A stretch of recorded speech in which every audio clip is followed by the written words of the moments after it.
ITN අවුරුදු කුමරා සහ කුමරිය 2026 පළමු වටේ පරීක්ෂණ අවුරුදු කුමරා 2026 ජනවාරි 31 උදේ 7ට පළමු වටේ පරීක්ෂණ අවුරුදු කුමරිය 2026 පෙබරවාරි 1 වනදා උදෑසන 7ට මහරගම ජාතික තරුණ සේවා සභා පරිශ්‍රයට එන්න.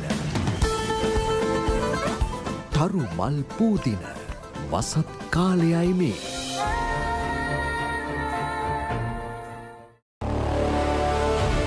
This season, two hearts. Every heart has a song. Together, they create a love story. The story begins. ශ්‍රී ලාංකීය ටෙලිවිෂන් ඉතිහාසයේ පළමු වරට TV, රේඩියෝ, ඩිජිටල් එකවර එක මිටට සුවපත් රටක් උදෙසා හෙල්ති ශ්‍රී ලංකා සෞඛ්‍ය නියෝජ්‍යමාත්‍ය වෛද්‍ය හංසක විජයමුනි මහතා සමගින් ඔන්යා පොලිටික්ස් අද රාත්‍රී 10:30ට.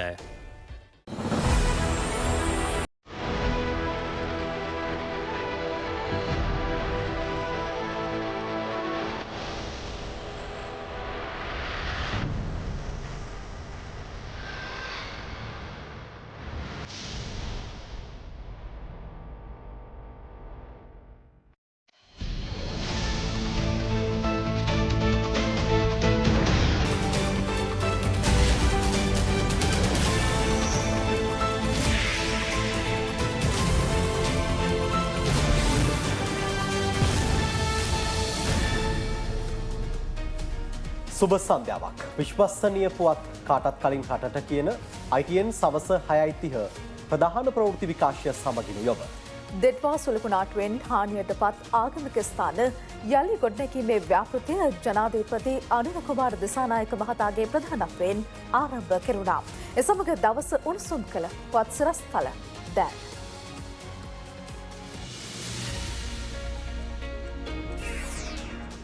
දිත්වාවෙන් විනාශ වුණු ආගමික ස්ථාන යළි ගොඩනැගීම ජනපති අරඹයි. මධ්‍යම කඳුකරේ ආරක්ෂා කර පෝෂණය කරන්න නව අධිකාරයක්. ලෝක ආර්ථිකයට අලුත් පිටුවක් එක්වෙයි. ඉන්දියාවත් යුරෝපා සංගමයක් වෙළඳ කිවිසුමක. ඉල්ලීම් ලබාදී තිබියදීත් වෛද්‍යවරුන්ගේ වෘත්තීය ක්‍රියාමාර්ගය අසාධාරණයි. ඇමති නලින්ද කියයි. සෞඛ්‍ය කළමනාකරණයට අලුතින් පත්වීම් 213ක්. කතෝලික පියනමට පහර දුන්නා යයි කියන පොලිසියේ 6 දෙනාගේ වැඩ තහනම්. සිරිලියේ ගනුදෙනු ගැන අහන්න FCIDට එන්න කියූ ශිරන්ති සති 2ක් කල්ලිල්ලයි. ජාතික ළමාරක්ෂණ අධිකාරී පනත සංශෝධනයට කැබිනට් අනුමැතිය. පාසල් ළමුන් අතර සංසරණය වන විෂ මතක් ගැන පොලිසියෙන් හෙළිතරව්වක්. දකුණු කොරියාවට ට්‍රම්ප්ගෙන් 25%ක තීරු බද්දා. ජීවිතේ අලුත් වෙන්නේ විශ්වාසම දේවල් අපට ලං වුණාම. හැමදාම ඒ දේවල් අලුත් වෙවි. අපේ ජීවිත ලස්සන කරනවා. ඒක ඇත්ත. හරියට දම්රෝ වගේ. 40 වසරක් පුරා අලුත් වන දම්රෝ. ඔබ වෙත ගෙනීමේ අනුග්‍රාහක දායකත්වය. සිරිවෝඩ් සමාජිකයන් සඳහා මෙගා වට්ටම් අවම බිල්පත් වටිනාකමක් අවශ්‍ය නොවේ. කාගිල්ස් ෆුඩ් සිටි. NIBM, the City University, the place to be. 40 වසරක් පුරා අලුත් වෙන දම්රෝ.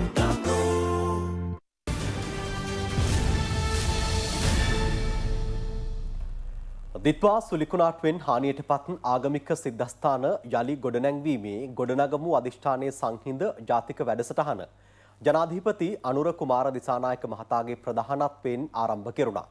හානියට පත් සියලු ආගමික සිද්ධස්ථාන එහි පෞරාණිකත්වය ආරක්ෂා කරමින් යළි ගොඩනගන බවයි ජනාධිපතිවරයා පවසන්නේ.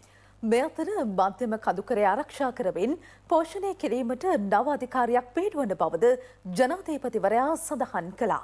ඉතිහාසයේ පළමු වරට ලබන මාසයේදී වතු ජනතාවට රුපියල් 1750ක දෛනික වැටුපක් හිමිවන බවද ජනාධිපතිවරයා පෙන්වා දුන්නා.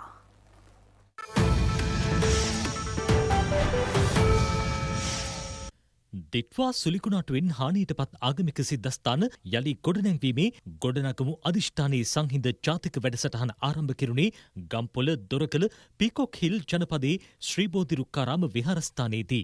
ජනාධිපති අනුර කුමාර දිසානායක මහතාගේ ප්‍රධානත්වයෙන් එම කටයුතු ආරම්භ කෙරුණා. දෙට්වා සුලිකුණාටුවෙන් මහනුවර උඩපළාත ප්‍රාදේශීය සභා බල ප්‍රදේශයේ ආගමික සිද්ධස්ථාන 6ක් පූර්ණ හානියටත් 15ක් අර්ධ හානියටත් ලක් වුණා. මෑත කාලයේ සිදු වූ විශාලතම ස්වභාවික වෙසනෙන් 2000කට ආසන්න නායෑම් වාර්තා වූ බවයි ජනාධිපතිවරයා මෙහිදී පැවසුවේ. ආගමික සංස්කෘතික හා පුරාවිද්‍යාස්ථාන 1350කට හානි සිදුව තිබෙනවා. ඒවා කඩිනමින් යළි ගොඩනගන බව ජනාධිපතිවරයා මෙහිදී අවධාරණය කළා. මධ්‍යම කඳුකරය මුළුමනින්ම සූපත් කිරීමේ වැඩසටහනකට කඩිනමින් අවතීර්ණ විය යුතු බවද ජනාධිපතිවරයා මෙහිදී පැවසුවා. මෑතකදී ආසියානු සංවර්ධන බැංකුවෙන් කරන ලද සමීක්ෂණ වාර්තාවක් අපිට ඉදිරිපත් කරා. ඒ වාර්තාව අනුව මධ්‍ය කඳුකරේ අතීතයේ තිබුණු ආකාරයත් වර්තමානයේ තියෙන ආකාරයත් මේ විදිහටම ගියොත් අනාගතයේ ඇතිවෙන ආකාරයත් අපිට පෙන්වන්න කරලා තියෙනවා. මේ පස් සෝදගෙන ගියපු ගල් විතරක් මතුවෙන තත්වයක් ඇති වෙන බව පෙන්වා දීලා තිබෙනවා. ඒ වගේම මේ මධ්‍ය කඳුකරේ පිහිටා තිබෙන බොහෝ ජලාශ හොම්මණ්ඩ වලින් පිරෙන තත්වයක් ඇති වෙන බව වාර්තා වී තිබෙනවා. මේ මධ්‍ය කඳුකරේ ආසන්න වශයෙන් ගත්තොත් අපේ රටේ මුළු භූමි ප්‍රමාණයෙන් 13.6ක්. හැබැයි මේ මුළු භූමි ප්‍රමාණයෙන් 13.6ට තමයි අපේ වර්ෂාපතනෙන් සිට 76ක් ලැබෙන්නේ. මේ කඳු මුදුනට ගිහිල්ලා බැලුවොත් මේ කඳු මුදුන් වල පස් තට්ටුව තුනී වෙලා තියෙනවා. අපි දන්නවා සාමාන්‍ය වතුර ගබඩා කරගන්න පුළුවන් හොඳම තැන තමයි පස. මහ පොළොවේ තමයි වතුර ගබඩා කරන්නේ. මේ කඳු කවත් පද්ධතිය වතුර ගබඩා කරගත්තට පස්සේ ඒක ක්‍රමානුකූල රූරා ගලා බහිමින් දුල්පත් දියඇලි බවට පත් වෙමින් ගංගා බවට පත් වෙමින් ගලාගෙන යනවා. කුඩා තට්ටුවක් වුණාට පස්සේ ඒකට දරා ගන්න බෑ. ඒකට මේක පහළට ගලාගෙන ඇවිල්ලා පහලින් නා යන්න පටන් ගන්නවා. මේක තමයි ඇති වී තිබෙන්නේ. ඒ නිසා අපිට පුළුවන් මේ මධ්‍ය කඳුකරේ මේ විදිහටම පවත්වාගෙන යමින් අනාගතයේ අතිශය විනාශකාරී තත්වයකට ඇතිවීම ඉඩ දීලා බලාගෙන ඉන්න.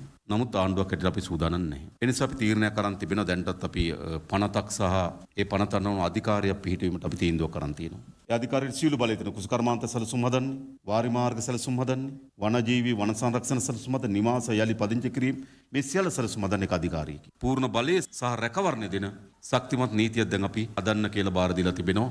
අපි ඒ සඳහා ආසියානු සංවර්ධන බැංකුවෙන් සහාය අපේක්ෂා කරලා තිබෙනවා. ඒ නිසා අපිට අපේ ජීවිත කාලය ඇතුළතම අපි දැකලා තියෙනවා මේ මධ්‍ය කඳුකරයට සිදු වූ හානියේ ප්‍රමාණය. ඒ නිසා යලි මේක සුවපත් කරන්න ඕනමයි.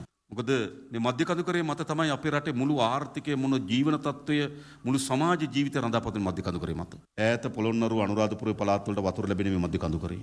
මධ්‍ය කඳුකරේ අපේ මුළු ආර්ථික සමාජ ජීවිතේ හදවත. ඉතින් ඒක පළදු වෙලා තිබෙන්නේ. ඒ නිසා තවදුරටත් එහෙම ඉඩ දෙන්න මම විශේෂයෙන්ම ජනතාවගෙන් අපි අපේක්ෂා කරනවා ඒ ආදාළ සැලසුම් වලට අපිට සහාය දෙන්න අපේ අනාගත පරම්පරාව වෙනුවෙන්.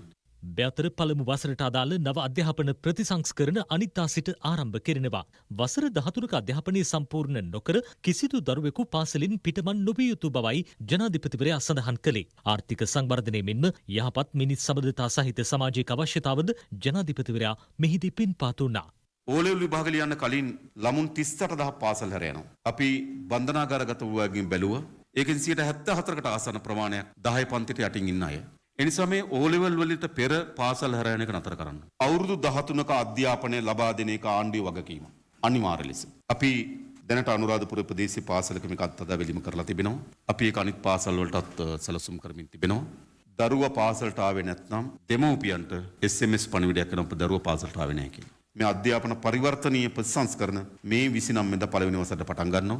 අපි 6 වසර ලබන වසරට අපි කල් දාලා තිබෙනවා. නැවත අපි ඊට අවශ්‍ය වෙන සමාජ දැනුවත් කිරීම, ඒ දෙමව්පියන් මුණ ගැහිම් මේවා විශාල වැඩසටහනක් හදලා තියෙනවා. මොකද මේ පරිවර්තන දෙමව්පියන්ගේ සහාය අවශ්‍යයි. අපිට අනිත් පැත්තෙන් හොඳ පුරවැසියෙක් අවශ්‍යයි, සමාජශීලී පුරවැසියෙක් අවශ්‍යයි, සාකම්පන සහිත පුරවැසියෙක්. හැබැයි අපිට ඊට වඩා අවශ්‍යයි තමන්ගේ පවුල ගොඩ ගන්න දරුවෙක්. අපේ රටේ අධ්‍යාපනයේ දුප්පත්භාවයේ අතර ඉතාමත් සමීප සබඳතාවයක් තියෙනවා. ඒ නිසා මේ අධ්‍යාපන ප්‍රතිසංස්කරණ වල අරමුණු උනේ මේ දුප්පත්භාවයේ තුරන් කිරීමේ ප්‍රධානම මෙවලම අධ්‍යාපනය. තව ගොඩක් ඒවා තියෙනවා. ඒ නිසා අපි මේක 2027 වසරේ පටන් ගන්නවා.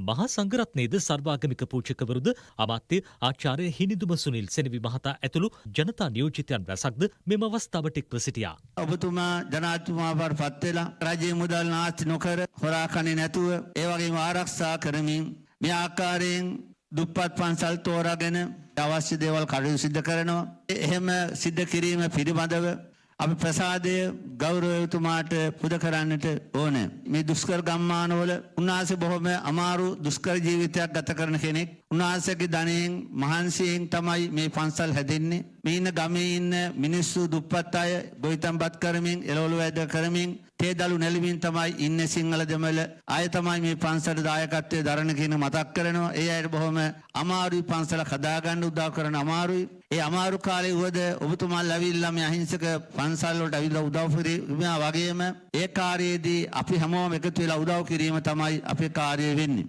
ඒ නිසා එවැනි වූ පන්සලක් තෝරා ගැනීමත් අපි අගය කරන්න ඕනේ.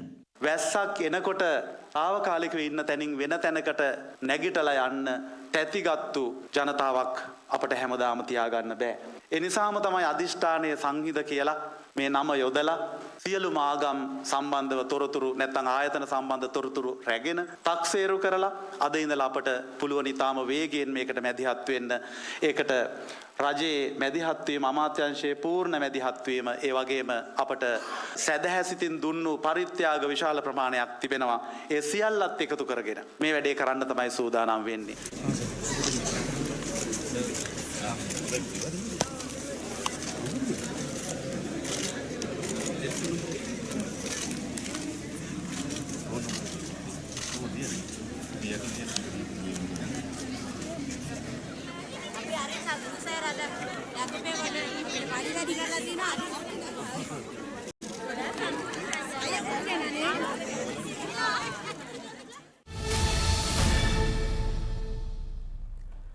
ලෝක ඉතිහාසයේ නව සන්ධිස්ථානයක් සනිටුහන් කරමින් ඉන්දියාව හා යුරෝපා සංගමය අතර මෑත ඉතිහාසයේ ලෝ විශාලතම නිදහස් වෙළඳ ගිවිසුම සඳහා ඉන්දියාව හා යුරෝපා සංගමය අවසන් එකඟතාවකට පැමිණ තිබෙනවා. මෙම නිදහස් වෙළඳ ගෙවසුම සියලු එකඟතාවන්ගේ මව ලෙසයි යුරෝපා සංගමේ සභාපති උර්සුලා වොන් ඩර් හඳුන්වන්නේ. දශක දෙකක පමණ කාලයක් පුරා ඉන්දියාව හා යුරෝපා සංගමය අතර පැවති සාකච්ඡාවන්හි ප්‍රතිඵලයක් ලෙස දෙපාර්ශ්වය අතර නිදහස් වෙළඳ ගෙවිසුමකට එළඹීමට සමත්ව තිබෙනවා. ඉන්දියා අග්‍රාමාත්‍ය නරේන්ද්‍ර මෝදී යුරෝපා සංගමේ සභාපති උර්සුලා වොන් ඩර් ලේන් හා යුරෝපා කවුන්සිලේ සභාපති ඇන්ටෝනියෝ කොස්ටා විශේෂ ඒකාබද්ධ මාධ්‍ය හමුවකට අද එක් වුණා. එහිදී මේ බව හෙළි කෙරුණු අතර යුරෝ බිලියන 180ක වටිනාකමකින් යුතු වෙළඳ ගනුදෙනු මෙම ගෙවිසුම හරහා සිදු කිරීමට නියමිත බවයි අග්‍රාමාත්‍ය නරේන්ද්‍ර මෝදී මෙහිදී සඳහන් කළේ. ගෙවිසුම සඳහා වන ප්‍රකාශනයකට මෝදී අග්‍රාමාත්‍යවරයා හා යුරෝපා කවුන්සිලේ සභාපති ඇන්ටෝනියෝ කොස්ටා අතර අත්සන්තවා තිබෙනවා. ලොව විශාලතම ප්‍රජාතන්ත්‍රවාදී වෙළඳ කණ්ඩායම් දෙකක් අතර මෙම ගෙවිසුම අත්සන් තැබීමට නියමිත අතර ඒ හරහා ප්‍රතිලාභ හිමිවන පිරිස බිලියන 2කට අධිකයි. එය ලොව සමස්ත ජනගහනින් 4/1 පමණ වනවා. ජනතාවට උපකාර කිරීමට අවශ්‍ය තීරණ රාශියක් ගනු ලැබූ බවත් ඉන්දියා යුරෝපා සංගම් නිදහස් වෙළඳ ගෙවිසුම අන්‍යෝන්‍ය වර්ධනය සඳහා සැලැස්මක් බවත් අග්‍රාමාත්‍ය මෝදී මෙහිදී මාධ්‍ය හමුවේ කියා සිටියා. ඉන්දියාව යුරෝපා සංගමේ රටවල් 27ක් සමග මෙම නිදහස් වෙළඳ ගෙවිසුම අත්සන් කිරීම සතුටුදායක ඒත් අහඹු සිදුවීමක් ලෙසත් මෝදී අග්‍රාමාත්‍යවරයා හඳුන්වා දුන්නා. ඉන්දියාව හා යුරෝපා සංගමය අතර සහයෝගිතාව ගෝලීය යහපත සඳහා වන හවුල්කාරීත්වයක් බවයි ඔහු තවදුරටත් කියා සිටියේ. ඉන්දියාව හා යුරෝපා සංගමයේ උපාය මාර්ගික සහ විශ්වාසදායක හවුල්කරුවන් ලෙස එක්ව සිටින අතර සමය හා ස්ථාවරත්වයට ඉඩ සලසන ගෝලීය වැඩපිළිවෙලක් හැඩගැස්වීම සඳහා දෙරටේ හවුල්කාරීත්වය ඊළඟ මට්ටමට ගෙනවිත් ඇති බවයි යුරෝපා කවුන්සිලේ සභාපති ඇන්ටෝනියෝ කොස්ටා මෙහිදී පෙන්වා දුන්නේ.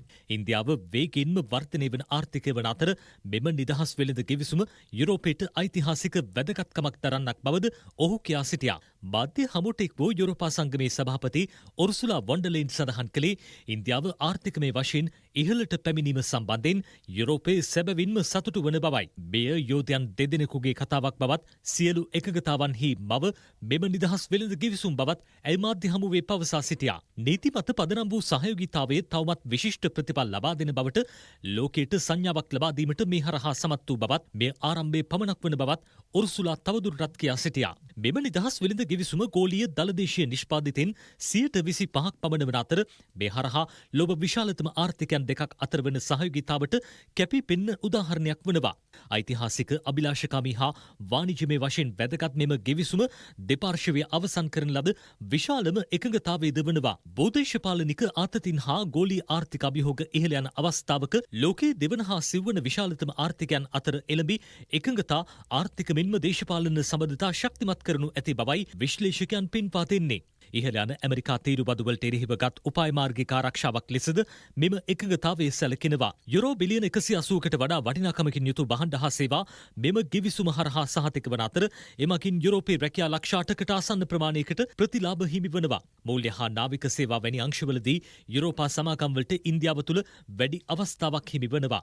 වෙළඳාමට අමතරව ආරක්ෂක හා තාක්ෂණික ක්ෂේත්‍රවල සහයෝගීතාව වැඩි දියුණු කිරීම සඳහා නව ආරක්ෂක හවුල්කාරීත්වයක්ද මේට සමගාමීව ඇති කරගෙන තිබෙනවා. 2032 වන විට යුරෝපා සංගමයේ ඉන්දියාවට භාණ්ඩ අපනයනය දෙගුණ කිරීමට අපේක්ෂා කරන අතර ඉන්දියාවට අපනයනය කෙරෙන භාණ්ඩ සඳහා 96.6ක වටිනාකමකින් යුත් තීරුබදු ඉවත් කිරීම හෝ අඩු කිරීම මේ හරහා අපේක්ෂා කරනවා. සමස්තයක් ලෙස තීරුබදු අඩු කිරීම හරහා යුරෝපීය නිෂ්පාදන සඳහා වසරකට යුරෝ බිලියන 4ක පමණ මුදලක් ඉතිරි වනවා.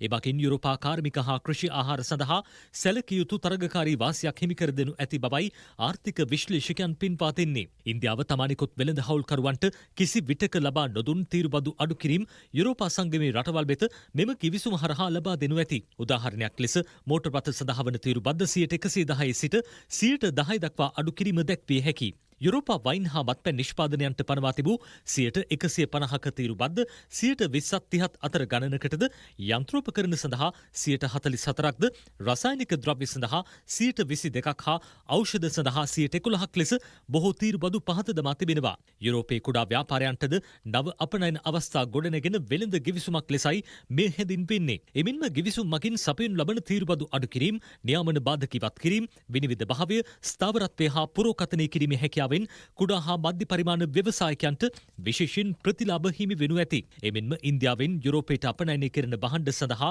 99.5ක තීරුබදු කපා හැරීමක්ද සිදු කෙරෙනු ඇති. ඒ සඳහා රෙදිපිලි, ඖෂධ හා යන්ත්‍රෝපකරණ වැනි ක්ෂේත්‍රයන්ට ප්‍රතිලාභ හිමි වෙනවා. ගිවිසුම සම්බන්ධයෙන් යුරෝපා සංගමයේ ඉක්මනින් කෙටුම්පත් ප්‍රකාශයට පත් කිරීමට නියමිතයි. ඒ සඳහා මාස 6ක පමණ කාලයක් ගත වනු ඇති බවයි වාර්තා වන්නේ. අනතුරුව යුරෝපා කොමිසම ගිවිසුම සම්බන්ධයෙන් පැමිණි එකඟතාව යුරෝපා කවුන්සිලයට ඉදිරිපත් කරනු ඇති. කවුන්සිලය සම්මත කළ පසු යුරෝපා සංගමය හා ඉන්දියාව අතර නිදහස් වෙළඳ ගෙවිසුමට අත්සන් කිරීමේ හැකියාව හිමි වනවා. ඒ අත්සන් කිරීමෙන් පසු බලාත්මක වීමට නම් යුරෝපා පාර්ලිමේන්තුවේ කැමැත්ත හා කවුන්සිලේ තීරණයද අවශ්‍ය වනවා. ඉන්දියාවද ගෙවිසුම අනුමත කළ පසු එය ගනුදෙනු සඳහා බලාත්මක වනු ඇති. 2027 වසරේ මුල් භාගයේදී මෙම ගෙවිසුම බලාත්මක කිරීම දෙපාර්ශවයේ අරමුණයි. වැටුප් වැඩිකිරීම ඇතුළු ඉල්ලීම් ලබාදී තිබියදීත් වෛද්‍යවරුන් වෘත්තීය ක්‍රියාමාර්ගගෙන රෝගීන් අපහසුතාවට පත්කිරීම බලවත් අසාධාරණයක් බව අමාත්‍ය වෛද්‍ය නලින්ද ජයතිස්ස මහතා පවසනවා. කැබිනට් තීරණ දැනුම් දෙන මාධ්‍ය හමුවේදී අමාත්‍යවරයා මේ බව සඳහන් කළා.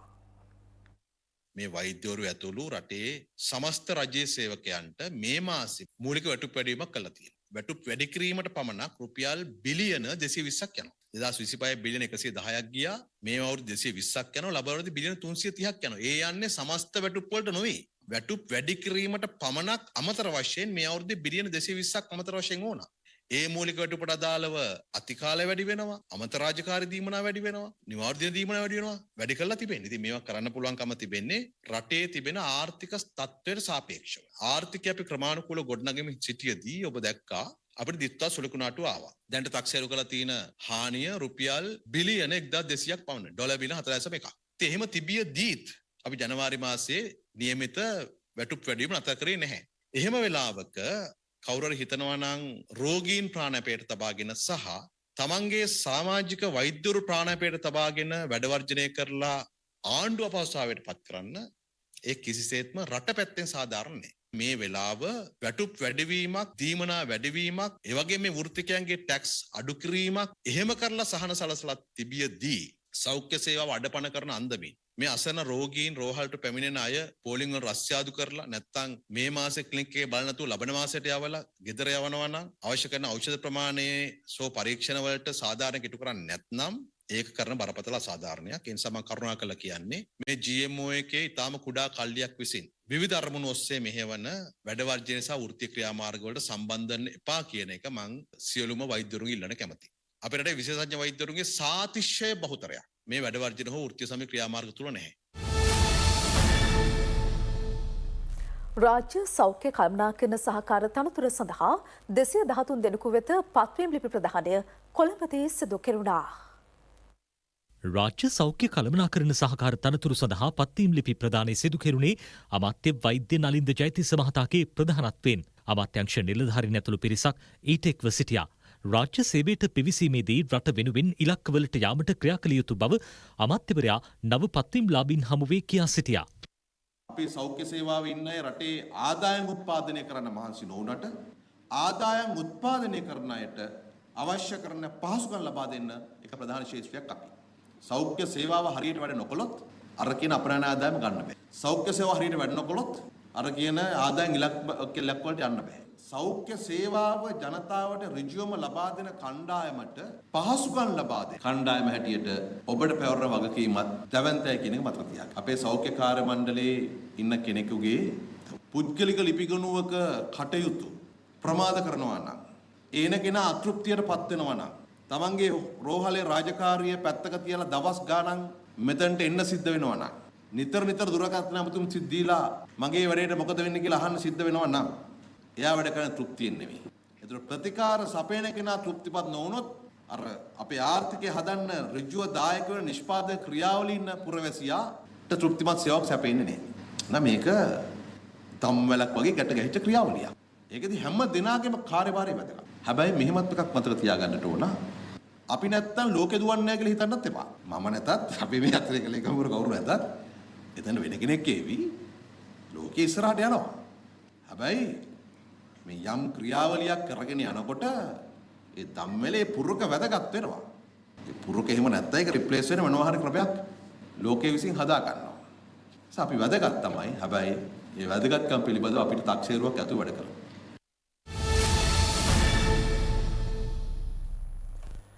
කතෝලික පියතුමෙකුට පහර දුන් සිද්ධියේ පොලිසිය 6 දෙනාගේ වැඩ තහනම් කර තිබෙනවා. මේ අතර මෙම සිද්ධිය දේශපාලනීකරණය කිරීමෙන් වළකින ලෙස අගරාදුගුරු පදවී මාධ්‍ය ප්‍රකාශක සිරිල් කාමිනී පියතුමන් ඉල්ලා සිටිනවා. කතෝලික පියතුමෙකුට පහර දීමේ සිද්ධියක් සම්බන්ධයෙන් අත්අඩංගුවටගෙන රක්ෂිත බන්ධනාගාරගත කර සිටින ගම්පහ කොට්ටාස අපරාධ විමර්ශන කාර්යාංශයේ සංග්‍රාමික යතුරුපැදි කණ්ඩායමේ පොලිස් නිලධාරීන් 6 දෙනාගේ වැඩ තහනමට ලක් කර තිබෙනවා. සැකකරුවන් ඊයේ ගම්පහ මහේස්ත්‍රාත් අධිකරණයට ඉදිරිපත් කිරීමෙන් අනතුරුව ලබන 29 වනදා දක්වා රක්ෂිත බන්ධනාගාරගත කෙරුණා. ඒ අනුව ලබන 29 වනදා හඳුනා ගැනීමේ පෙරෙට්ටුවක් සිදු කරන ලෙසද මහේස්ත්‍රාත්වරයා නියෝග කර තිබුණා. මේ අතර පියතුමාට පහර දීම සම්බන්ධයෙන් මීගමුව මහනගර සභා ශාලාව ඉදිරිපිටදී නිහඬ විරෝධතාවක් පැවැත්වුණා. මීගමුව කලාපීය පියතුමන්ලා සහ කන්‍යා සොයුරියන්ද මෙම විරෝධතාවට එක්ව සිටියා. මේ අතර මෙම පහර දීමේ සිද්ධිය සම්බන්ධයෙන් අගරාදුගුරු නිවසේ මාධ්‍ය හමුවක් පැවැත්වුණා. එහිදී සිරිල් ගාමිණී පියතුමා පෙන්වා දුන්නේ කිසිදු දේශපාලන පක්ෂයක් මෙම ප්‍රශ්නෙන් දේශපාලන වාසි ලබා ගැනීමට මැදිහත් නොවිය යුතු බවයි.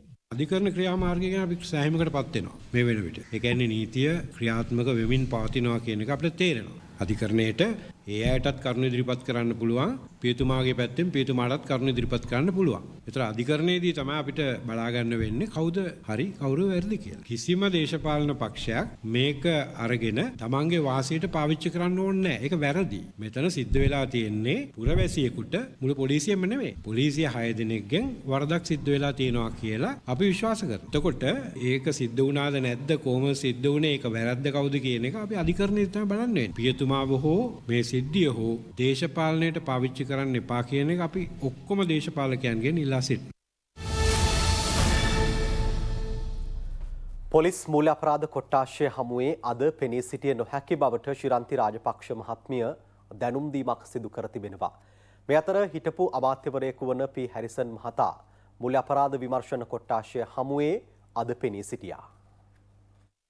ශිරන්ති රාජපක්ෂ මහත්මියට පොලිස් මූල්‍ය අපරාධ කොට්ටාසේ හමුවේ පෙනී සිටින ලෙස පසුගිය සිකුරාදා දිනේ දැනුම් දීමක් සිදු කර තිබුණා. එහෙත් පෞද්ගලික හේතුවක් මත පොලිස් මූල්‍ය අපරාධ කොට්ටාශයේ හමුවේ අද පෙනී සිටිය නොහැකි බවට ශිරන්ති රාජපක්ෂ මහත්මිය නීතිඥවරයෙකු මගින් ලිඛිතව දැනුම් දීමක් සිදු කර ඇති බවයි පොලිසිය ප්‍රකාශ කළේ. සිරිලිය නමින් පවත්වාගෙන ගිය ගිණුමක ඇති මූල්‍ය අක්‍රමිකතාවක් සම්බන්ධයෙන් සිදු කරන විමර්ශනවලට අදාළව රාජපක්ෂ මහත්මියට මෙම කැඳවීම සිදු කර තිබූ බවටයි වාර්තා වුණේ. අද දිනේ පැමිණීමට නොහැකි බැවින් ඒ සඳහා සති දෙකකින් පසු දිනයක් ලබා දෙන ලෙසද ශිරන්ති රාජපක්ෂ මහත්මිය ඉල්ලා තිබෙනවා. මෙතර හිටපු අමාත්‍යවරයෙකු වන පී හැරිසන් මහතා අද පෙරවරුවේ පොලිස් මූල්‍ය අපරාධ විමර්ශන කොට්ටාසේ හමුවේ පෙනී සිටියා. එම කොට්ටාසේ මකින් සිදු කරන විමර්ශනයකට අදාළව ප්‍රකාශයක් ලබා දීම සඳහා කළ කැඳවීමකට අනුවයි. මෙතර ජාතික රෝහලේ හිටපු නියෝජ්‍යාධ්‍යක්ෂ රුක්ෂාන් බෙල්ලන මහතා අපරාධ පරීක්ෂණ දෙපාර්තමේන්තුවට අද පැමිණියා. එම දෙපාර්තමේන්තුව කරන විමර්ශනවලට අදාළව ප්‍රකාශයක් ලබා දීමට පැමිණිලි ලෙස කර තිබූ දැනුම් දීමකට අනුවයි ඒ මහතා අපරාධ පරීක්ෂණ දෙපාර්තමේන්තුව හමුවේ පෙනී සිටියේ.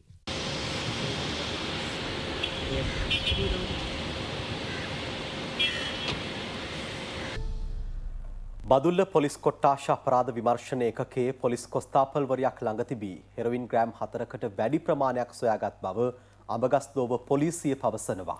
එම කොස්තාපල්වරයකින් ලැබුණු තොරතුරු අනුව තවත් සැකකාරියන් දෙදෙනෙකු හා සැකකරුවෙකු අත්අඩංගුවට ගෙන තිබෙනවා. ඌව පරණකම ප්‍රාදේශීය ලේකම් කොට්ටාසේ දීර්ඝ කාලයක සිට සිදු කළ මත්ද්‍රව්‍ය ජාවාරමක් සම්බන්ධයෙන් පොලිසිය විමර්ශනයක් ආරම්භ කර තිබුණා. මත්ද්‍රව්‍යවලට බැහැ වූවන්ගෙන් ලැබුණු තොරතුරු වලට අනුවයි බදුල්ල පොලිස් කොට්ටාස අපරාධ විමර්ශන ඒකකයේ සේවය කරන පොලිස් කොස්තාපල්වරිය අත්අඩංගුවට ගෙන තිබෙන්නේ. ඇය ළඟ තිබී හෙරොයින් ග්‍රෑම් 4කට වැඩි ප්‍රමාණයක් සොයා ගැනීමට හැකි වුණා. මත්ද්‍රව්‍ය අලෙවියෙන් ලැබුණු මුදල් එම කොස්තාපල්වරිය තම මවගේ බැංකු ගිණුමට බැර කර ඇති බවත් විමර්ශනවලදී හෙළිවුණා. ඇගෙන් ලැබුණු තොරතුරු අනුව තවත් සැකකාරියන් දෙදෙනෙකු හා සැකකරුවෙකු අත්අඩංගුවට ගෙන තිබෙනවා. ඒ අතර බදුල්ල ප්‍රදේශයේ හෙරොයින් මත්ද්‍රව්‍ය බෙදා හරින ජාවාරම්කාරියෙක්ද වන බවයි පොලිසිය පවසන්නේ. මහවැලිය සත්තු ඉඩම් බිත්තර වී හා අතිරේක භෝග බීජ නිෂ්පාදනය සඳහා එම කලාපවල ජීවත් වන ගොවීන් වෙත බදු ක්‍රමයට ලබා දීමට රජය තීරණය කර තිබෙනවා. අද පැවති කැබිනට් තීරණ දැනුම් දෙන මාධ්‍ය හමුවේදී අමාත්‍ය වෛද්‍ය නලින්ද ජයතිස්ස මහතා මේ බව ප්‍රකාශ කළා. ශ්‍රී ලංකා මහවැලි අධිකාරිය යටතේ ඇති බිත්තර වී නිෂ්පාදනය, අතිරේක භෝග බීජ නිෂ්පාදනය සහ සත්ත්ව නිෂ්පාදන කටයුතු සිදු කරනු ලබන ගොවිපළ 17ක ඵලදායීතාවය ඉහළ නැංවීමේ අරමුණින් එම ගොවිපළවල කළමනාකාරීත්වය සඳහා දීර්ඝකාලීන බදු පදනම මත හෝ රාජ්‍ය පෞද්ගලික හවුල්කාරීත්ව ක්‍රමවේදය යටතේ පෞද්ගලික ආයෝජකයන් සම්බන්ධ කර ගැනීම පිණිස 2022 12/5 දින අමාත්‍ය මණ්ඩලය අනුමැතිය ලබා දුලා තිබුණා. එහෙත් වර්තමාන රජයේ ප්‍රතිපත්ති යටතේ එම ගොවිපළවල සංවර්ධන කටයුතු අඛණ්ඩව පවත්වාගෙන යාම, ගොවිපළ ලාභදායී ආර්ථික ඒකක බවට පත් කිරීම, ජාතික බිත්තර වී අවශ්‍යතාවය සපුරාලීම, ජාතික නිෂ්පාදනයේ ඉහළ දායකත්වයක් ලබා දීම, ප්‍රාදේශීය තරුණ කෘෂි ව්‍යවසායකින් කෘෂි කර්මාන්තය කෙරෙහි නැඹුරු කරවීම, ජානපදිකයන්ගේ ජීවන සත්වය නගා සිටුවීම ආදී අරමුණු සහිතව භූමියේ අයිතිය ශ්‍රී ලංකා මහවැලි අධිකාරිය සතුව පවත්වා ගනිමින් එකී ගොවිපළ සංවර්ධන කටයුතු සඳහා මහවැලි කලාපීය බල ප්‍රදේශවල ගොවි ජනතාව සහභාගී කර ගැනීමට සැලසුම් කළා තියෙනවා. ජාතික ළමා ආරක්ෂක අධිකාරී පනත සංශෝධනය ඇතුළු යෝජනා කිහිපයකට කැබිනට් අනුමැතිය හිමි වුණා.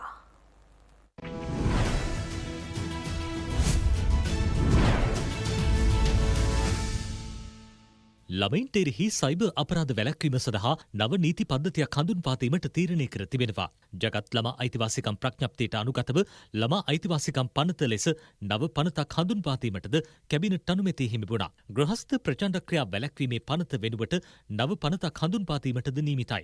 කැපකරු මාපිය රැකවරණය සඳහා නව නීතියක් සම්පාදනය කිරීමටද කැබිනට් අනුමැතිය හිමි වුණා. ළමයින් සහ තරුණ තැනැත්තන් ආඥා පනත හා ළමයින් දරුකමට හදා ගැනීමේ ආඥා පනත සංශෝධනය කිරීමටද නියමිතයි. ශ්‍රී ලංකා විදුලි සංදේශ නියාමන කොමිෂන් සභාව සඳහා නවීන ස්වයංක්‍රීය සංඛ්‍යාත කළමනාකරණ පද්ධතියක් මිලදී ගැනීමට තීරණය කර තිබෙනවා. ඒ සඳහා ඉදිරි පියවර ගැනීමට කැබිනට් අනුමැතිය හිමි වුණා. රජයේ ඉඩම් ආඥා පනතේ සහ ඉඩම් සංවර්ධන ආඥා පනතේ විධිවිධාන පරිදි නිකුත් කර ඇති චක්‍රලේඛ වත්මන් අවශ්‍යතාවන්ට අනුව සංශෝධනය කිරීමට රජය තීරණය කර තිබෙනවා. රජයේ ඉඩම් දිගුකාලීන බදු පදනම මත ලබා දීම ආදී කාර්යයන්හිදී අනුගමනය කළ යුතු ක්‍රියාමාර්ග මෙන්ම බදු ගණනය කිරීමේදී අය කරන තක්සේරු මුදල් වර්තමානයට ගැලපෙන අයුරින් යාවත්කාලීන කිරීමද එමකින් අපේක්ෂිතයි. ආදායම් සංරක්ෂණ පනත සහ විශේෂ වෙළඳ භාණ්ඩ බදු පනත යටතේ සාධන ලද නියමයන් පාර්ලිමේන්තුවට ඉදිරිපත් කිරීමේ යෝජනාවක්ද කැබිනට් මණ්ඩලය අනුමත කළා. ආපදාවෙන් යථා තත්ත්වයට පැමිණීමේ ව්‍යාපෘතිය යටතේ මෙරටට ලැබෙන පරිත්‍යාග සඳහා විශේෂ වෙළඳ භාණ්ඩ බද්දාය නොකිරීමද ඒ අතර වෙනවා. සංවර්ධන ව්‍යාපෘති අනවශ්‍ය ප්‍රමාදයකින් තොරව ක්‍රියාත්මක කිරීම රජයේ අපේක්ෂාවයි. ඒ ඇතුළු ප්‍රධාන කරුණු කිහිපයක් ඉටු කර ගැනීම සඳහා කළමනාකරණ සේවා චක්‍රලේඛය අවලංගු කර ඒ වෙනුවට නව චක්‍රලේඛයක් නිකුත් කිරීමටද කැබිනට් අනුමැතිය හිමි වුණා. කම්කරු ක්ෂේත්‍රයේ සහයෝගීතාව සඳහා ශ්‍රී ලංකාව හා රුමේනියාව අතර අවබෝධතා ගෙවිසුමකට අත්සන් තැබීමේ යෝජනාවක්ද අමාත්‍ය මණ්ඩලය අනුමත කළා. ආපදා තත්ත්වය හමුවේ 2025 නොවැම්බර් 25 වනදා සිට දෙසැම්බර් 24 වෙනිදා දක්වා කාලය තුල කල්ලිකුත් වීමට නියමිතව තිබූ රියදුරු බලපත්‍රවල වළංගු කාලය තවත් මාසකින් දීර්ඝ කිරීමට අදාළ නියෝග අනුමැතිය සඳහා පාර්ලිමේන්තුවට ඉදිරිපත් කිරීමට කැබිනට් අනුමැතිය හිමි වුණා. බත්තරමුල්ල වෝටර් සේජ් හෝටලයට යාබදව දෙවන්නා ඔය දෙපස පිහිටි ඉඩම් කොටස් 9ක් විනෝදාස්වාද සංවර්ධන ව්‍යාපෘති ක්‍රියාත්මක කිරීම සඳහා බදු පදනම මත ලබා දීමට රජය තීරණය කර තිබෙනවා.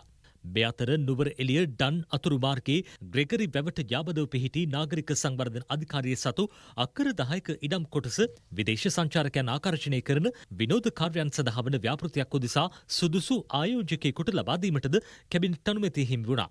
ශ්‍රී ලංකා වරාය සහ සැපියුම් සංවර්ධන ව්‍යාපෘතිය සකස් කිරීම පිණිස ප්‍රතිසංස්කරණය හා සංවර්ධනය සඳහා වූ ජාත්‍යන්තර බැංකුවෙන් ඇමරිකා ඩොලර් මිලියන 3ක ප්‍රදානයක් ලබා ගැනීම සඳහා වන ගෙවිසුමට අත්සන් තැබීමට නියමිතයි. බාතර මහරුහල කඹුරු ගමුවෙහි යළි ස්ථාපනය කිරීම සම්බන්ධයෙන් ශක්්‍යතා අධ්‍යයනයක් සිදු කිරීම සඳහා කොරියා අපනයන ආනයන බැංකුවෙන් අරමුදල් සලසා ගැනීමේ යෝජනාවක්ද කැබිනට් මණ්ඩලය අනුමත කළා.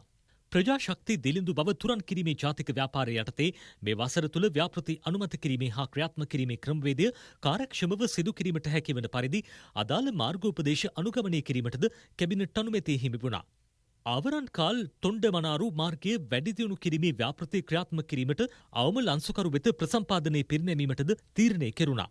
ලංකා පොස්පේට් සමාගම මගින් කැණීම් කරන රොක් පොස්පේට් සඳහා අගය එකතු කිරීමේ ව්‍යාපෘතියක් ක්‍රියාත්මක කිරීමට නියමිතයි. කළුතර කැලිඩෝ වෙරළ තීරයේ කලපුව සහ කළුගඟ මුවදොර යලි ප්‍රතිෂ්ඨාපනය කිරීමේ සැලැස්ම ක්‍රියාත්මක කිරීමටද කැබිනට් අනුමැතිය හිමි වුණා.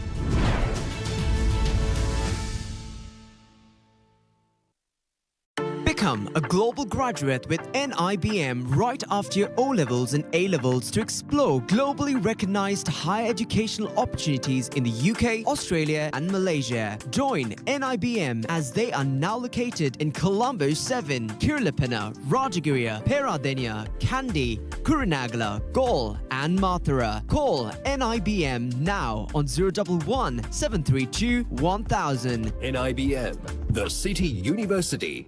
දිට්ව සුළුකුණාට වෙන විනාශ වූ පාසල් නැවත ප්‍රතිසංස්කරණය කර දරුවන්ගේ අනාගතය වෙනුවෙන් පවරාදීම අද ඉල්ලෝඑල්සී දිවිසවිය මගින් සිදු කළා. මහනුවර මහා සිවනන්ද දෙමළ විද්‍යාලයේ ශාලාවක තුරජනෙල් කොළඹිස්ස ප්‍රාථමික විද්‍යාලයේ ජනිල් සහ ජල ප්‍රවාහන පද්ධතිය, තුප්පිටිය මහා විද්‍යාලයේ ප්‍රධාන ශාලාවේ ආරක්ෂිත බැම්ම, මස්පෙන්ඩ බණ්ඩාරනායක මධ්‍ය මහා විද්‍යාලයේ වැසිකිලි පද්ධතිය, පොයකණී විද්‍යාලයේ ප්‍රාථමික පන්ති ගොඩනැගිල්ලේ වහලය පිළිසකර කිරීම. LOLC දිවිසවිය ඔබයි මමයි අපේ රටයි. LOLC ප්‍රජා සත්කාර මෙහෙවර. විජය ලෙෂර් ග්‍රෑන්ඩ් බීච් වාද්දුව වෙත අපි ඔබ සාදරයෙන් පිළිගන්නෙමු. මනවලින ආගන්තුක සත්කාරයන් සමගින් ජාත්‍යන්තරව පිළිගත් නිදන කාමර පහසුකම්. අවන්හල් හා ඔබේ විනෝදාස්වාදය සඳහා අවශ්‍ය සියලුම පහසුකම් සමගින් සුන්දර වෙරළතීරයක් අද්දර සිට තරුපිරි ආසන්නට රාත්‍රී භෝජනයක රස විඳින්න. ඔබේ ප්‍රියතමයන් සමග රිසිසේ විනෝද වෙමින් කාලය ගෙවන්න. ඔබත් අදම පැමිණෙන්න විජය ලෙෂර් ග්‍රෑන්ඩ් බීච් වාද්දුව. අලුත් මඩාල ගෝල් ප්ලස් රාසනම රුපියල් 298කට ඔය ආගේ ලතාවට අති තරම් අතාවට අයලෝ ගෝල් ප්ලස් එමි ආන් අක්කයිනෝ අක්කයි යනවා කිව්වම টয়ලට් එක දිහා බැලුවේ. සාරංග ගිය සැරේ එකපාරක් ගිහින් 10 පාරක් කියෙව්වා. පැල්ලම් වලට හරි ආසයි වගේනේ. නෑ මේක ගඳ යන්න. මොන විස බීජ තියෙනවද දන්නේ. එහෙනම් මේ පාර 10 ගුණයක් ක්ලීන් කරමු. 10 ගුණයක්? නව Harpic power plus 10x total clean වලින් සාමාන්‍ය පිරිසුදු කාරක වලට වඩා විනාඩි 5කින් 10 ගුණයකින් තද පැල්ලම් ඉවත් කරලා ප්‍රසන්න සුවඳක් පතුරවනවා. මේකට 10 පාරක් යන්න හිතනවනේ. 10න් 10යි. නව හාපික් පවර් ප්ලස්. ඩෙටෝල් පාවිච්චි කරන අය ලෙඩ වෙන්නේ අඩුවෙන්. පවුලේ හැමෝගේම ආරක්ෂාවට ඩෙටෝල් පුරුද්දට හුරු වෙමු. You're watching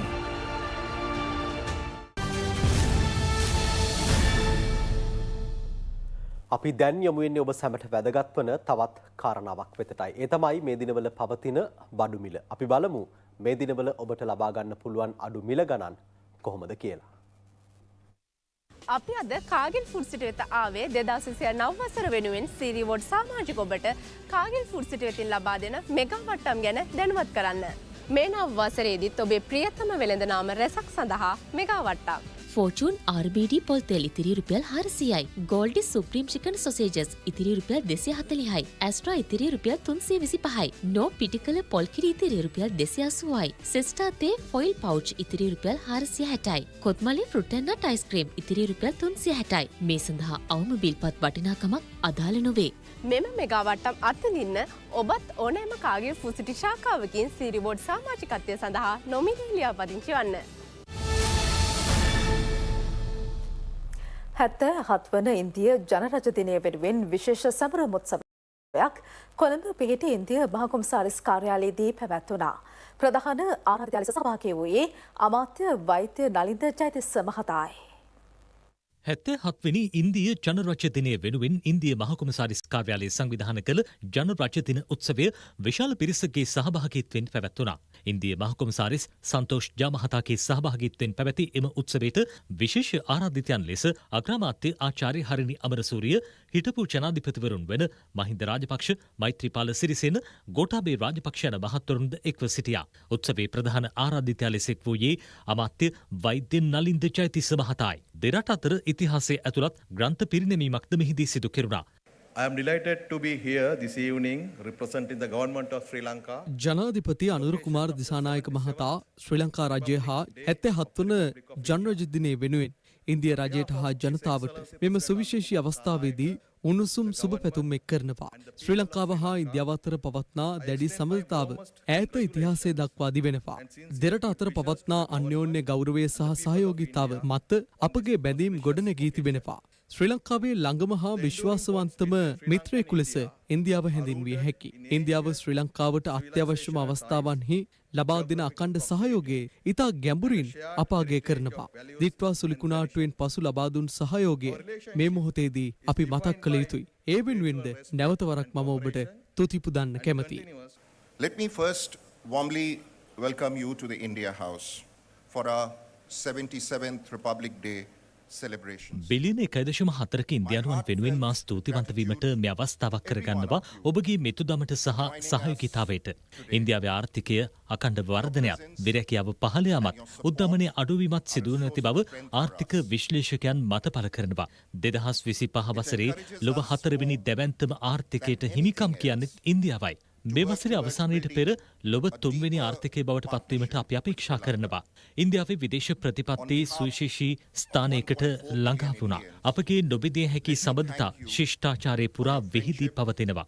අද වන විට විශ්වාසය හොඳ හිත මෙන්ම දැඩි මිතුදම නායකයන් අතර පමණක් නෙවෙයි ජනතාව අතරත් බැඳීම් තවදුරටත් තහවුරු කර තිබෙනවා. 2026 වසරේදී ශ්‍රී ලංකාවේ සංචාරක ආර්ථිකයේ වැඩිම දායකත්වයක් ලබා දීමට ඉන්දියාවට හැකි වෙනවා. එමෙන්ම ශ්‍රී ලංකාවේ අපනයන වැඩිම ප්‍රමාණයක් සිදු කළ දෙවන රට ලෙස ඉන්දියාව පත් වෙලා තියෙනවා. ශ්‍රී ලංකාව දැවැන්තම වෙළඳපොළක් ලෙස ඉන්දියාව තවදුරටත් සලකනවා. ඉන්දියාව ශ්‍රී ලංකාවේ විශ්වාසනීය වගේම වඩාත් යැපිය හැකි සහකරු ලෙස ප්‍රකාශ කළ හැකියි.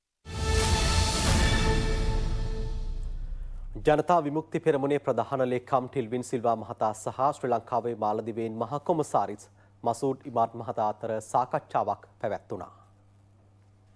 බත්තරමුල්ල පැලවත්තු ජනතා විමුක්ති පෙරමුණු ප්‍රධාන කාර්යාලයේ පැවති සාකච්ඡාවේදී දෙරට අතර දීර්ඝකාලීන මිත්‍රත්වයේ තවදුරටත් වර්ධනය කර ගැනීම පිළිබඳව අවධානය යොමු වුණා. ආර්ථික හා වෙළඳ කටයුතු ශක්තිමත් කර ගැනීම සම්බන්ධයෙන්ද සාකච්ඡාවේ තිබෙනවා.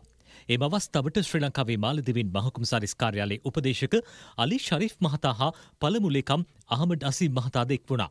ජනතා විමුක්ති පෙරමුණ වෙනුවෙන් නීතිඥ මදු කල්පනා එම අවස්ථාවට සහභාගී වී සිටියා.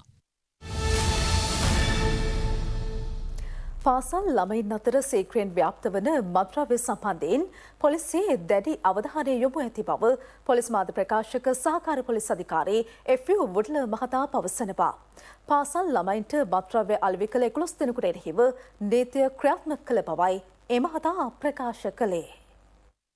විෂම ද්‍රව්‍ය මේ රටේ කිසිම කෙනෙකුට ගන්නට අවස්ථාවක් නැහැ. හැබැයි කන්ට්‍රෝල් ඩ්‍රග්ස් වලින් වයස අවුරුදු 21කට අඩු කිසිම අයෙකුට මාවා හෝ සිගරට් හෝ කන්ට්‍රෝල් ඩ්‍රග්ස් අපිට විකුණන්නට කිසිම හැකියාවක් නැහැ. පාසල් ආශ්‍රිතව අපි කියනවා අයිස් පළම් ආශ්‍රයෙන්, බොම්බේ මුටයි ආශ්‍රයෙන්, එහෙම නැත්නම් ටොෆි බිස්කට්ස් ආශ්‍රයෙන්, සාරවිට ඇසුරෙන් මේ වන විට මේ මාවා සහ බාබුල් විකිණීමේ ක්‍රමයක් හදාගෙන තියෙනවා. මේ වෙනේට අපිට කියන්නට සන්තෝෂයි මේ සමස්ත රටේ විශේෂයෙන් පොලිස් උතුමාගේ පූර්ණ අධීක්ෂණය යටතේ පාසල් ආශ්‍රිතව සිදුවෙච්ච ඒ වගේ ව්‍යාපාරිකයන් අපි තුන් පෙට්ටි කඩ ආශ්‍රිතව කරනු ලබන ඒ ව්‍යාපාරික තැනැත්තන් 11 දෙනෙකු නීතිය ග්‍රහණයට තඩංගුවට අරගෙන ඔවුන් අධිකරණාත්මක වශයෙන් කටයුතු කරන්නට හැකියාව තියෙනවා.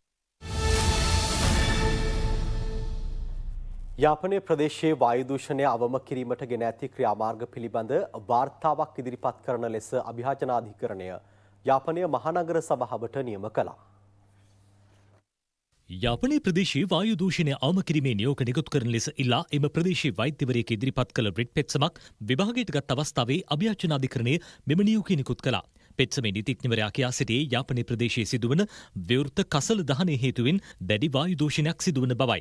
දකුණු ඉන්දියාව වෙතින් සුළඟ මාර්ගයෙන් ඇදී එන අපද්‍රව්‍ය හේතුවෙන්ද ප්‍රදේශයේ විශාල වායු දූෂණයක් සිදු බවත් ඔහු පෙන්වා දුන්නා. ඊට අදාළ වාර්තාද ඔහු ඉදිරිපත් කළා. කරුණු සලකා බැලූ විනිසුරු මඩුල්ල යාපනයේ ප්‍රදේශයේ වායු දූෂණය අවම කිරීම සඳහා ගෙන තිබෙන පියවර පිළිබඳ වාර්තාවක් ඉදිරිපත් කරන ලෙස යාපනයේ මහනගර සභාවට සහ මධ්‍යම පරිසර අධිකාරියට නියෝග කළා. මෙවැනි ගැටලු රාජ්‍ය ආයතන එක්ව සාකච්ඡා කර විසඳා ගැනීමට හැකියාව තිබෙන බවයි සභාපති විනිසුරුවරයා මෙහිදී පෙන්වා දුන්නේ.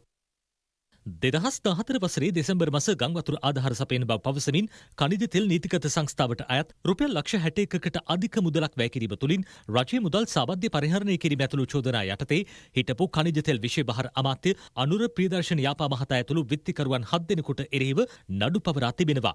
මෙම නඩුව කොළඹ මහාධිකරණයේ හමුවේ අද විභාගයට ගත්තා. පැමිණිල්ලේ සාක්ෂි සටහන් කර ගැනීමෙන් අනතුරුව වැඩිදුර සාක්ෂි විභාගය පෙබරවාරි මාස 18 වෙනිදා කැඳවීමට නියම කෙරුණා.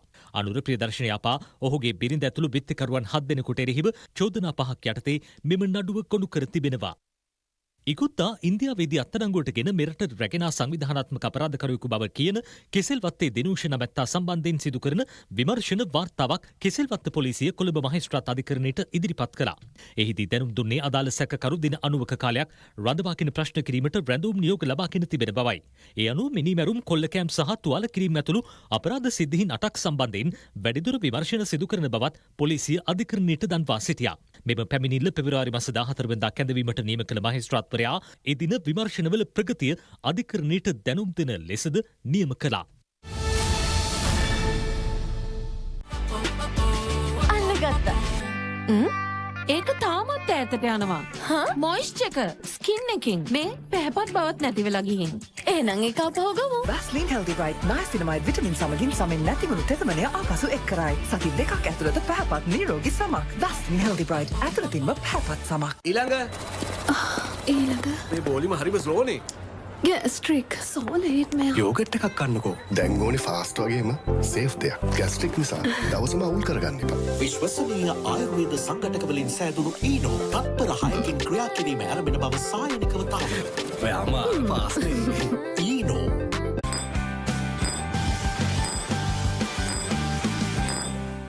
හරි ගානට තේකෝප්ප ගානක් හදන්න නුවණක්කාර අය ගන්නෙම රත්ති.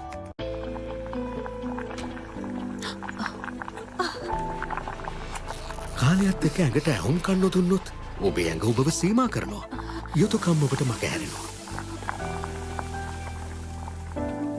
කජුකරිය උතුරල නේද?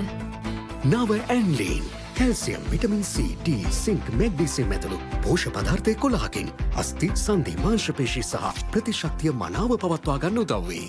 ඇන්ලීන් ගෝල්ඩ් 5X සීමා බිඳලන්න. අලුත් මඩාල ගෝල් ප්ලස් රාසනම රුපියල් 298කට. ඔය ආගේ ලතාවට අති තරම් අතාවට අයලෝ ගෝල් බ්ලාස්ටර්.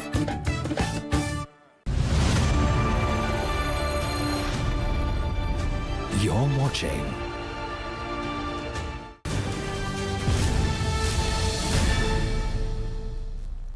සංචාරක ශේෂ්ත්‍රය සඳහා ආයෝජනය කිරීමට ඉදිරිපත් වන පිරිස් මුහුණ දෙන ගැටලු පිළිබඳ සාකච්ඡා කිරීමේ විශේෂ හමුවක් සංචාරක නියෝජ්‍ය අමාත්‍ය රුවන් රණසිංහ මහතාගේ ප්‍රධානත්වයෙන් පැවැත්වුණා. සංචාරක සංවර්ධන අධිකාරිය සතු ඉඩම්වල යටිතල පහසුකම් සම්බන්ධයෙන් නැති ගැටලු පිළිබඳ මෙහිදී දීර්ඝ ලෙස සාකච්ඡා කෙරුණා. ත්‍රිකුණාමල දිස්ත්‍රික්කයේ සංචාරක ක්ෂේත්‍රය සම්බන්ධයෙන් මෙම සාකච්ඡාව පැවැත්වුණේ ත්‍රිකුණාමල ආණ්ඩුකාර කාර්යාලයේදී. රුවන් රණසිංහ, අරුන් හේමචන්ද්‍ර යන නියෝජ්‍ය අමාත්‍යවරුන් සහ නැගෙනහිර පළාත් ආණ්ඩුකාර ජයන්තලාල් රත්නසේකර යන මහත්වරුන්ගේ සහභාගීත්වයෙන් සාකච්ඡාව පැවැත්වුණා. සංචාරක ක්ෂේත්‍රයේ ප්‍රවර්ධනය සඳහා ත්‍රිකුණාමල දිස්ත්‍රික්කය තුළ සිදු කළ යුතු ඉදිරි ව්‍යාපෘති පිළිබඳ මෙහිදී සාකච්ඡා කෙරුණා. විල්පත්තුව ජාතික වනෝද්‍යානයට ප්‍රවේශවීම සඳහා එළුවන් කුළම පෙවිසුම් දොරටුවෙන් ඉදිකර තිබූ එල්ලෙන යකඩ පාලම පසුගියදා ඇති වූ ගංවතුර හේතුවෙන් සම්පූර්ණයෙන්ම විනාශයට පත් වුණා.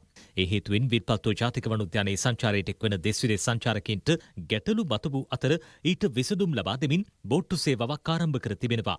සංචාරකයින්ට නව අත්දැකීමක් ලබා දෙමින් බෝට්ටු සේවාව සාර්ථකව මෙවන විට ක්‍රියාත්මක වෙනවා. දූපත් වලල්ලකින් සැදුම්ලත් කල්පිටිය අර්ධත්වීපය දෙස්විදෙස් සංචාරකයන්ගේ ගමනාන්තයක් බවට පත්වුණේ මීට දශක ගණනාවකට පෙරයි. ඒ සඳහා ප්‍රධාන සාධකය ලෙස බලපෑවේ ඒ ආසන්නයේ අතිසුන්දර මුහුදු තීරයයි. එම මුහුදු තීරයන් සමග සරුංගල් යැවීම සඳහාද බොහෝ දෙනෙකු මෙම වෙරළ තීරයට නිරන්තරයෙන් පැමිණෙනවා. මේ දිනවලත් අතිවිශාල සංචාරකයන් පිරිසක් සරුංගල් ක්‍රීඩාව සඳහා මෙම ප්‍රදේශයට පැමිණ සිටිනවා. ප්‍රජාශක්ති වැඩසටහන සම්බන්ධයෙන් විවිධ සාවද්‍ය කරුණු සමාජගත කිරීමට ඇතැම් පිරිස් උත්සාහ දරන බව පාර්ලිමේන්තු මන්ත්‍රී චන්දන සූර්යරච්චි මහතා පවසනවා. දරිද්‍රතාව තුරන් කිරීම සඳහා ග්‍රාමීය මට්ටමින් ආරම්භ කර ඇති මෙම වැඩසටහන සම්බන්ධයෙන් වන පනත කඩනමින් ගෙනෙන බවයි ඒ මහතා ප්‍රකාශ කළේ. කෙසේ වෙතත් එය කඩාකප්පල් කිරීමට ඇතමුන් දරන උත්සාහය පරාජය කරන බවත් ඒ මහතා මාධ්‍ය හමුවකදී අදහස් දක්වමින් ප්‍රකාශ කළා. වත්මන් ආණ්ඩුව රට ගොඩනැගීමේ ඉදිරි වැඩපිළිවෙලේදී ප්‍රධාන විෂයන් 3ක් මත දැවැන්ත පරිවර්තනයක් අපේක්ෂා කරනවා. ඒකේ ප්‍රධාන එකක් තමයි ප්‍රජාශක්ති වැඩසටහන. මුළු රටේම බහුමාන දරිද්‍රතාවය තුරන් කිරීම සඳහා ප්‍රජාශක්ති වැඩසටහන ක්‍රියාත්මක කරද්දී ග්‍රාමීය සංවර්ධන, සමාජ ආරක්ෂණ සහ ප්‍රජා සවිබල ගන්වීමේ අමාත්‍යාංශ විදිහටත් ජනාධිපති ලේකම්තුමත් ඊට අදාළ කරන චක්ලේඛන මේ වෙනකොට නිකුත් කරලා තියෙනවා. ප්‍රජාශක්ති වැඩසටහනට අදාළ ඉදිරියේ නෛතික පරිසරයක් ඊට අදාළ කරන පනතක් නිශ්චිතව ක්‍රියාත්මක වෙන්න නියමිතයි. ඒ පනත තුළ ක්‍රියාත්මක වෙන නිලධාරීන් විදිහට ප්‍රජා සවිබල ගැන්වීමේ නිලධාරී කටයුතු කරන්න නියමිතව තියෙනවා. එනිසා පහුගිය කාලේ ඇතැම් වෘත්තීය සමිති උත්සාහ කරමින් තියෙනවා මේ කාර්යයට කිසිදු නිල බලයක් නැහැ, නෛතික බලයක් නැහැ කියන එක. නිසා ඒ ඊටාම බොරු ව්‍යාජ තොරතුරු සහ ව්‍යාජ මත තා පැහැදිලිව ප්‍රජා සවිබල ගැන්වීමේ නිලධාරී කියන්නේ නෛතික තනතුරක්. ඒකට අදාළ කරන අමාත්‍ය මණ්ඩල අනුමැතියක් තියෙනවා. මේ සමස්ත ආවරණය වෙන පරිදි ප්‍රජා සවිබල ගැන්වීමේ ක්‍රියාවලිය ප්‍රජාශක්ති වැඩසටහන පනතකින් ආවරණය වෙන විෂයක් කාර්යභාරයක් බවට පත් වෙනවා. මේ වසරේ කිලෝමීටර දහසකට ආසන්න ප්‍රමාණයක අලිවැට ඉදිකිරීම සඳහා මුදල් වෙන් කර ඇති බව නියෝජ්‍ය අමාත්‍ය නාමල් කරුණාරත්න මහතා පවසනවා. යෝජිත ප්‍රදේශ වන්නේ කහල්ල රක්ෂිතයත් තබ්බෝවත් යා කෙරෙන අලි ප්‍රවේශ මාර්ගයක්. මේ ඔය පදනම් කර ගනිමින් වැටවල් දෙකක් මගින් තබ්බෝව සහ කහල්ල රක්ෂිතය වෙත යාවෙන බවයි නියෝජ්‍ය අමාත්‍යවරයා පවසන්නේ. බඩේරිගු නව ප්‍රභේදයේ ආරම්භක නිෂ්පාදන අලෙවිය හා අස්වනු නෙලීම පොල්පිතිගම බොරවැව ප්‍රදේශයේදී පැවැත්වුණා. ඊට එක්වෙමින් නියෝජ්‍ය අමාත්‍යවරයා මෙම අදහස් පළ කළා. කහල්ල රක්ෂිතී අපි තෝරගෙන තියෙනවා සුපෝෂණය කරන්න. දැනට අපි වැව් 5ක් තෝරලා තියෙනවා කහල්ල ඇතුලේ හදන්න. පළවෙනිම කලමඩු වැව පටන් ගන්න. ඒ වැව හැදුවට පස්සේ හොරෝ දාන්නේ මේ වැවල. හොරෝ දාන්නේ කුඹුරු රොතු ගන්නනේ. මේක හදන්නේ සත්තුන්ට. වැව් පහක් පළවෙනි වටේ හදනවා. කහල රක්ෂිතේ තියෙන තේක්ක ඇකේසියා ටර්පන්ටයින් ඉවත් කරනවා. ඔක්කොම අයින් කරනවා. මේකේ ගිනි කිරස්ස තියෙනවා ගිනි මාන. ඒවා අයින් කරන්න ඕනි උපරිම ප්‍රමාණය. සත්තුන්ට උචිත කෑම වර්ග කැලේ වවන. දැන් සතාට කණ්ඩ තියෙනවා. සතාට වතුර තියෙනවා. ඊළඟට තබ්බෝ වනාන්තරය. ඒක පුත්තලන් දිස්ත්‍රික්කයටයි තියෙන්නේ. ඒකෙත් ඒ වැඩි කරනවා. වැව් ටිකේ බලා ගන්න වෙනම උදුනවා. ඒගොල්ලන්ට වෙනම වැටුප් ගෙවනවා. මී ඔය පදනම් කරගෙන වැටවල් දෙකක් යනවා. ඒ අනුව තබ්බෝව සහ කාල රක්ෂිතේ යා වෙනවා. එතකොට අර කලේ කන්න තියෙනවා වතුර තියෙනවා මේ කලේ කන්න තියෙනවා වතුර තියෙනවා. ඔන්න ඔය විදිහටම අනිකුත් වනාන්තර ටික සුපෝෂණය කරනවා. මම මේ දෙකක් ගත්තේ උදාහරණයක්. අනික් වනාන්තර සුපෝෂණය කරනවා. සුපෝෂණය කරලා මේ වනාන්තර අතරේ සම්බන්ධතාවය හදන්න ඕනේ. අලියන පාරවල් තියෙනවා. අමම්පරින් කාසිකොටේ ඒ අලින්ගේ පාර. ඌ ඒ පාරෙන් තමයි යන්නේ. ඒ පාර ගියක් හදලා තිබ්බ කියමුකෝ ඩෝසර් කරගෙන යනවා. ඒ පාරේ පොල් පැලක් හිටව කියමුකෝ ගලවගෙන යනවා. ඕකේ පාර ඒක. ඒ පාරවල් ටික අරින්න ඕනේ. ඒ පාරවල් ටික අරලා මේ කැල අතරේ සම්බන්ධතාවය හදන්න ඕනේ. සත්තු ගමට එන්නේ ඇයි? කෑමයි වතුරයි හොයාගෙන. කෑමයි වතුරයි කැලේ ඇතුලේ තිබුණා නම් සත්තු කුටි කණ්ඩ, වෙඩි කණ්ඩ ගමට ඉන්නේ. දැන් ව්‍යාපාරික පුවත්.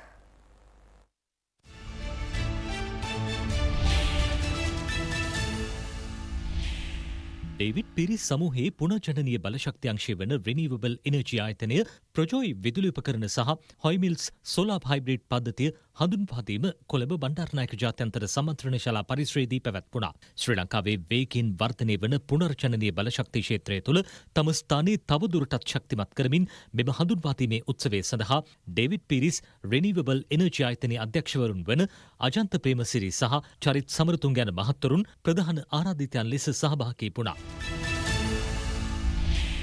සිනෙක් කැම්පස් ඕපන් ඩේ පසුගියදා මාලබී කැම්පස් පරිශ්‍රයේදී පැවැත්වුණා. උසස් පෙළින් පසු ඇති අධ්‍යාපන අවස්ථා හඳුනා ගැනීම සඳහා මේ වසරේදී උසස් පෙළ නිම කළ ශිෂ්‍ය ශිෂ්‍යාවන් හා දෙමව්පියන් විශාල පිරිසක් එම අවස්ථාවට එක්ව සිටියා. සිසුන් සඳහා වන දේශීය හා විදේශීය උසස් අධ්‍යාපන අවස්ථා මෙන්ම සිනෙක් කැම්පස්හි ඇති අනිකුත් පහසුකම් පිළිබඳවද දැනුවත් කර තිබෙනවා. මූල්‍ය අවශ්‍යතා සපුරාලීම සඳහා දායක වන බැංකුවල නියෝජිතයන්ද පැමිණ සිටියා. ඩේවිඩ් පිරිස් සමූහ ව්‍යාපාරයේ විද්‍යුත් වාහන අංශය වන ඩේවිඩ් පිරිස් e-mobility ආයතනයේ මගින් බජාජ් චෙටෙක් ඉලෙක්ට්‍රික් ස්කූටරය මෙරට වෙළඳපොළට යලි හඳුන්වා දීම පසුගියදා සිදු වුණා. 1978 වසරේදී පළමු වරට හඳුන්වා දුන් බජාජ් චෙටෙක් සන්නාමය දශක ගණනාවක සිට මෙරට පාරිභෝගිකයන්ගේ ඉහළම විශ්වාසය දිනා ගැනීමට සමත් වුණා. බජාජ් චෙටෙක් සතු සුවිශේෂී කල්පැවැත්ම සහ පාරිභෝගිකයන් සමග ගොඩනගාගත් සුවිශේෂී බැඳීම හේතුවෙන් ඉහළ පාරිභෝගික ඉල්ලුමක් ඒ සඳහා හිමි වුණා. පූර්ණ ඩිජිටල් තිරයක්, බ්ලූටූත් පහසුකම් සහිත ජංගම යෙදුම් සමබරතාවක් සහ දුරකථන ඇමතුම් හා සංගීතය පාලනය කිරීමේ පහසුකම් වලින්ද මේ සමන්විත වනවා. අහස පොළව සයුර සිසාරා යන අංක එකේ බලයෙන් අපේම සරුසාර අනාගතය, අපේම සිහින සැබෑවෙන අනාගතය, දියුණු දේශයක් ඔබ තුළින් ගොඩනගන To the future. Dialog 5G Ultra ශ්‍රී ලංකාවම වේගවත් කරන අංක එකේ 5G ජාලය ඔබත් අදම අත්විඳින්න. අම්මා 6 පහුවෙලානේ. අද නිවුස් බලන්න අමතක වුණාද? අද මං අතේ නිවුස්නේ බලන්න දරුවෝ. අම්මා හංගන්න හැදුවට කවදාවත් නිවුස් නොබල ඉන්න අම්මට දැන් දේවල් අමතක වෙන්න පටන් අරන්ද. දෙමාපියෝ වයසට අනේක නවත්තන්න අපිට බැහැ. හැබැයි ඔවුන් වයසට යන විදිය වෙනස් කරන්න අපිට පුළුවන්. අද අච්චාරුවට එක ඩිලිවර් කරන්න පුළුවන්. ජොබ් එකත් එක්ක ඇයි මෙච්චර මහන්සි වෙන්නේ? පොඩි දෙන්නට හොඳට උගන්වන්න ඕනේනේ. ඔයා ගැනත් හිතන්න ඕනේ. ඒකට ඕනි අයඩෙක්ස්. විනාඩි 4කින් ක්‍රියා කිරීම අරබා කොන්දේ බෙල්ලේ සංදිවල වේදනා සහ උළුක්කුවීම් වලටද සහනය දෙනවා. අයඩෙක්ස්. හැමදාම ඩෙටෝල් පාවිච්චි කරන්නේ. එහෙම කරන්නේ ලෙඩ රෝග පතුරවන විස බීජ ඈත් කරලා තියාගන්න. එතකොට තමයි ඒවයින් මුකුත් වෙන්නේ නැත්තේ. නිතරම ඩෙටෝල් පාවිච්චි කරන අය ලෙඩ වෙන්නේ අඩුවෙන්. පවුලේ හැමෝගෙම ආරක්ෂාවට ඩෙටෝල් පුරුද්දට හුරු වෙමු.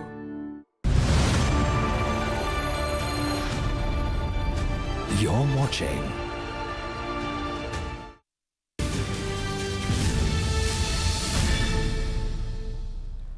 දැනවදහනය විදිස්තොරතුරු වෙත.